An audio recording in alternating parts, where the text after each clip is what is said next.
السلام علیکم دوستو، آج کی ویڈیو میں ہم بات کریں گے پاکستان کی سیاحت کے بارے میں۔ پاکستان دنیا کی ان چند گنے چنے ملکوں میں شمار ہوتا ہے جہاں سیاحوں کی دلکش شوقین و تسکین کے لیے پلک بوس برف سے ڈھکے پہاڑ، گلیشیئر، جنگلات سے ڈھکی حسین و جمیل وادیاں، بلند ترین چوٹیاں، تاریخی مقامات، آثار قدیمہ کے نواردات، رنگا رنگ نواردات و روایتی میلے، ثقافتی رنگ سجیاں اور نیلے رنگ ساحلی سمندر موجود ہے۔ شمالی علاقہ جات میں دنیا کی 3 عظیم پہاڑی سلسلے کوہ قراقرم اور ہندوکش ملتے واقع ہے۔ ان میں دنیا کی دوسری بلند ترین چوٹی K2 8611 میٹر کے علاوہ 33 دوسری بلند چوٹیاں موجود ہیں، جن میں نانگا پربت 8126 میٹر، راکا پوشی 7788 اور ترچمیر 7690 میٹر نمایاں ہے۔ دنیا میں یہ خطہ انٹارکٹیکا کے بعد سب سے زیادہ برف سے ڈھکا ہوا ہے۔ قدرتی حسن اور دلکش نظاروں سے مالا مال وادی گلگت، وادی چترال، وادی کاغان اور وادی سوات ایک الگ دنیا کا نقشہ پیش کرتی ہے۔ ان وادیوں کے اطراف میں جگہ جگہ خوبصورتی آبشار اور گھنے جنگلات ان کے دلپذیر حسن میں اضافہ کرتی ہے۔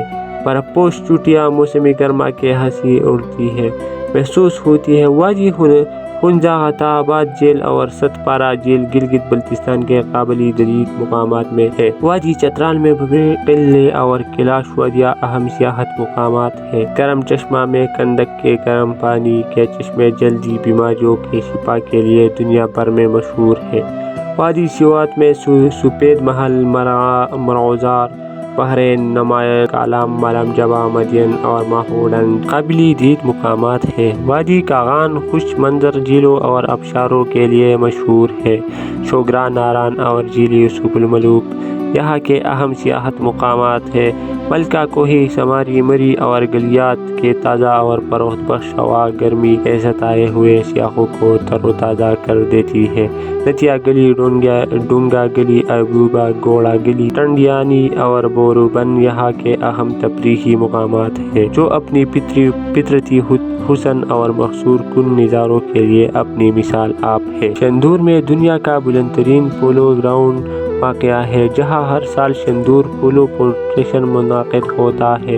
مالم جبہ میں ہر سال سرمائی سیاحت کو فروغ دینے کے لیے کائکنگ کے مقابلے منعقد کی جاتی ہے، جن میں ملکی اور غیر ملکی کھلاڑی، شائقین و سیاح شرکت کرتے ہیں۔ شاہی قراقرم کے بارے میں اب بات کرتے ہیں۔ دنیا کا 8واں عجوبہ سول انجینئرنگ کا شاہکار، یہ شاہکار حوالیا سے شروع ہوتی ہے اور ایبٹ آباد، مانسیرا، تاکوٹ، بشام، پٹن، داسو، جلاس، گلگت اور ہنزا سے ہوتی ہوئی پاک چین سرحد ہنجرب تک جاتی ہے۔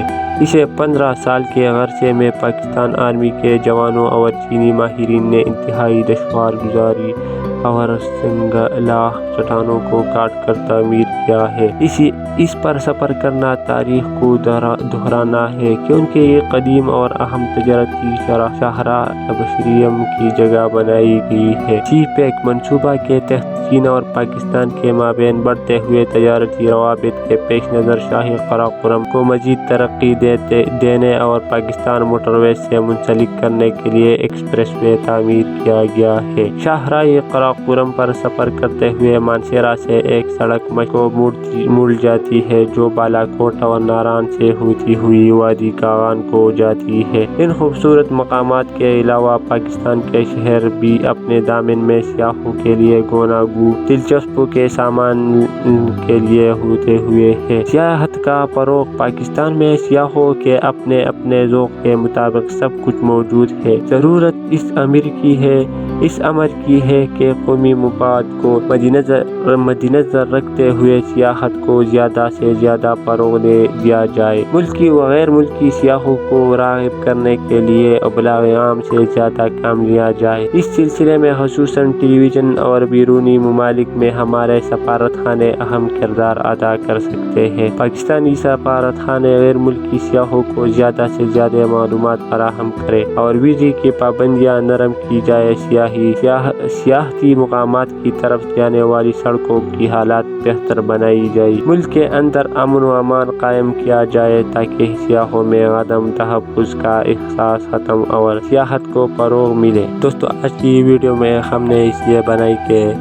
پاکستان جو ہے نا ایک قدرتی اور اللہ کی طرف سے ہمارے لیے ایک تحفہ ہے، اور لوگ جو ہے نا اور ملک کے وہ اپنے سیاحت پر بہت زیادہ کام کرتے ہیں، اور اللہ نے ہمیں ایک ایسا ملک دیا ہے کہ وہ قدرتی طور پر بہت زیادہ خوبصورت ہے، لیکن ہم لوگ جو ہے نا اس کا فائدہ نہیں اٹھا سکتے اور نہ اٹھانا چاہتے ہیں۔ اگر ہم اپنے سیاحت پر کام کریں جو ہے نا اس سے بہت زیادہ فائدہ ہم کو مل سکتے ہیں اگر ہم اس پر کام کریں، تو ہمارے حکومت کو چاہیے کہ وہ اس پر بہت زیادہ کام کرے اور سڑکیں تھوڑا اچھا کرے، اور پھر جو ہے نا جو یہاں کے جنگیں وغیرہ چلتی ہیں اور یہاں کا جو بد امنی ہے یہ تھوڑا ختم کرے، تو انشاءاللہ میرا امید ہے کہ ہمارے سیاحت کا جو یہ پروگرام ہے اس سے پاکستان بہت زیادہ پیسہ کما سکتا ہے اور اپنا GDP جو ہے نا وہ بڑھا۔ دوستو اب آپ لوگ اپنے رائے کا اظہار کمنٹ سیکشن میں کیجیے گا، اور میرے چینل کو سبسکرائب کرنا مت بھولیے گا۔ خدا حافظ۔